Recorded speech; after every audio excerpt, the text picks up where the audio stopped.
My father's pride cost me the only person who truly loved me. The first time police lights bounced across my parents' siding was the night my fiancé loaded my boxes into his truck. The deputy knew my father from softball and told my fiancé to step away from the porch. The report listed trespasses. The taillights vanished past the sycamore while my father carried my suitcase inside. Before that night, my father treated love like a contract he had to author. He ran a small construction crew and kept every receipt in a shoebox. My fiancé was an apprentice electrician who came home tired and clean. He called him temporary. He offered me a desk in his office if I kept separate accounts and signed nothing with anyone he did not choose. When I rented a place with my fiancé, my father refused to co-sign the lease and told the landlord he was reconsidering my reliability. A week after the lights, my fiancé lost his job. The foreman said a call had come in about scrap copper missing from the site and that the caller sounded like family. My father denied making calls. At home, my phone stopped ringing with my fiancé's number. My father paid for the family plan and said the company had shuffled numbers. I found his contact labeled as spam in a folder I had never seen.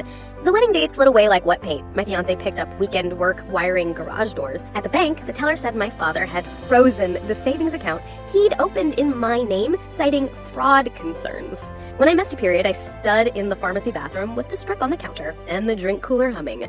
I kept my news in a pocket notebook under the mattress. I left a card under my fiancé's doormat while my father idled at the curb. The card was back on our steps when I returned from work, the envelope resealed with tape from my father's invoice drawer. My fiancé texted from a new number that he was taking a union job 2 states away where the hall had openings. He said he would be back with enough saved for a down payment. The next week, he stopped answering. My father told relatives I had chosen poorly and that he was protecting his investment. The ultrasound showed a shape with a heartbeat like a rubber brand snapping. I bought a wooden crib from a yard sale and sanded the rails. My mother left a bag of baby clothes with tags still on.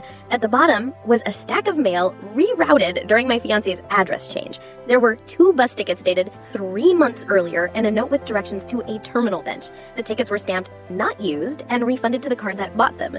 I called the union office on the pay stub and asked for the steward on his project. A woman said he had fallen from a ladder on a rain day when a plank shifted. She said a letter had been sent to his emergency contact. The contact on file was my father's number because he insisted on filling out the hire form while I made coffee. I drove past my father's truck to the shed and opened the shoebox where he kept papers.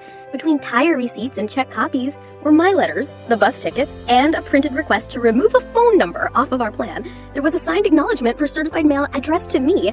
I set the box on the kitchen table and listened to the front door open and close and open again. I placed the tickets on top and slid the ultrasound photo under the twine. The house held its breath.